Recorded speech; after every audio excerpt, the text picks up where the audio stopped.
अपन अध्ययन करेंगे। ठीक है फ्रेंड्स, भारत का गणतंत्र बनना।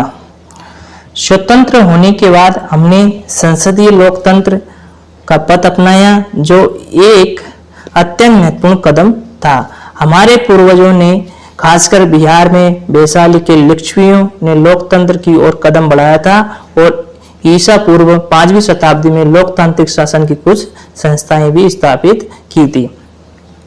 26 जनवरी 1950 को हम भारत के लोग ने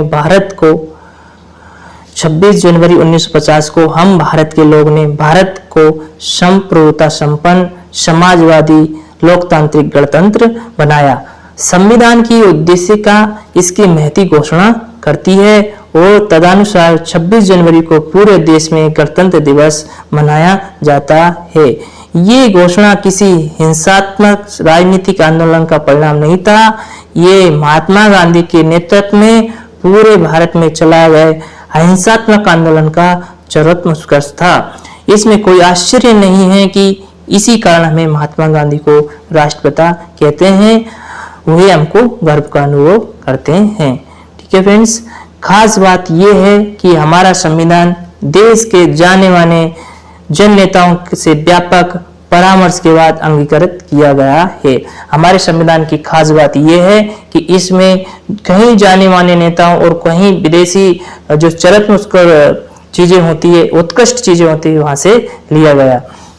और भारतीय संविधान के निर्माण के लिए डॉक्टर राजेंद्र प्रसाद का इनका समय देख लीजिए। 1884 से लेकर 1963 की अध्यक्षता में संविधान सभा को गठित की गई है, जिसमें उस समय के सभी जाने माने नेता सदस्य के रूप में सम्मिलित किए गए थे। यानी संविधान सभा के स्थायी अध्यक्ष कौन थे? डॉक्टर राजेंद्र प्रसाद। ठीक है, डॉक्टर बी आर अम्बेडकर यानी भीमराव अम्बेडकर, इनका कार्यकाल है 1851 से 1956 तक, इनका जीवन काल ये। इसमें अग्रणी भूमिका निभाते हुए धर्म, समुदाय, जाति और लिंग से ऊपर उठकर सबके लिए वैश्विक मताधिकार सुनिश्चित किया है। ठीक है, यानी संविधान सभा के स्थायी अध्यक्ष डॉक्टर राजेंद्र प्रसाद जी थे, लेकिन संविधान निर्माण में डॉक्टर भीमराव अम्बेडकर का एक महत्वपूर्ण योगदान था, जिन्होंने धर्म, समुदाय, जाति, लिंग और इन सबसे उठकर वैश्विक मताधिकार को एक सुनिश्चित किया है।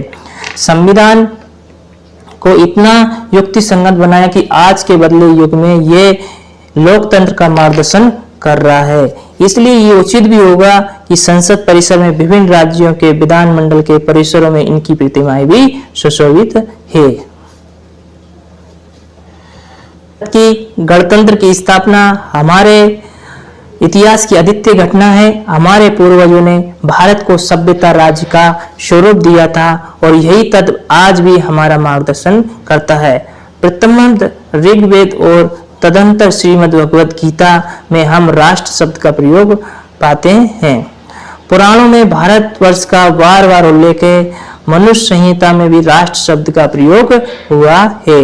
भारत बहुत प्राचीन सभ्यता वाला देश रहा है। यहाँ पर कई स्वतंत्र संप्रभु राज्य स्थापित हुए और कभी कभी तो लगभग पूरा देश एक संप्रभु का अधिकार में आ गया है। 26 जनवरी 1950 को हमने अपने को संप्रभुता संपन्न लोकतांत्रिक गणराज्य घोषित किया है। इसका तात्पर्य यह है कि हमारा सरकार जनता द्वारा चुनी गई जनता की सरकार, हमारी सरकार जनता द्वारा चुनी गई सरकार, जनता की सरकार शासन चलाने के लिए हमने संसदीय लोकतांत्रिक पद्धति का चयन किया है।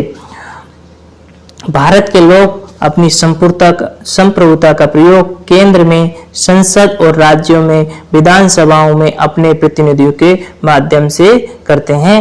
फ्रेंड्स, जो चुनाव प्रक्रिया है तो राज्यों में विधानसभाओं के माध्यम से सीएम को इलेक्ट करते हैं। यानी इसको कह सकते हैं कि जनता का शासन जनता के द्वारा। ठीक है, जो देश का जो राजा होता है वो जनता द्वारा ही चुना जाता है, ना कि राजतंत्रात्मक व्यवस्था है कि वे पीढ़ी दर जो पीढ़ी चली आ रही है उसके हिसाब से। ठीक है फ्रेंड्स, ये प्रतिनिधि वयस्क मताधिकार से निर्वाचित होते हैं। यानी हमारे भारतवर्ष में 18 वर्ष के बाद वोट डालने का अधिकार हो जाता है, तो मतदान के बाद से ही ये चीज एक प्रोसेस के बाद संपन्न होती है।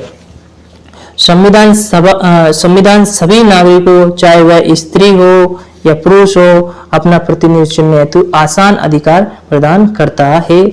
कार्यपालिका अर्थात मंत्रिपरिषद इन्हीं प्रतिनिधियों के प्रति उत्तरदायी होती है। संघ के अध्यक्ष के रूप में राष्ट्रपति निर्वाचित होते हैं, यानी जो देश का संघ, जो देश का प्रमुख होता है वो राष्ट्रपति होता है और उसको भी निर्वाचित किया जाता है। और वे संघीय इकाइयों के प्रधान के रूप में राज्यपालों को भी नियुक्त करता है, यानी राष्ट्रपति ही राज्यपालों को नियुक्त करता है। किंतु राष्ट्रपति या राज्यपाल मंत्रिपरिषद की सलाह के बिना कार्यकारी शक्तियों का प्रयोग नहीं कर सकते हैं, यानी राष्ट्रपति और राज्यपाल भी मंत्रिपरिषद की बिना सलाह मशवरा के अपनी शक्तियों का प्रयोग नहीं कर सकते, कुछ अब बात को छोड़कर। तथापि संविधान राज्यपालों को कुछ विशेष अधिकार देता है, जिनका प्रयोग वह स्वयं विवेक से या अपने व्यक्तिगत दायित्व पर कर सकता है। इस रूप को संसदीय लोकतंत्र कहते हैं, जिसका आधार जनप्रतिनिधित्व, उत्तरदायी सरकार और केंद्र में संसद के प्रति और राज्यों में विधानमंडल के प्रति मंत्रिमंडल का जिम्मेदार होना है। संसद और राज्य विधानसभाओं के लिए प्रतिनिधि का निर्वाचन वयस्क मताधिकार और एक व्यक्ति का एक मत के आधार पर होता है।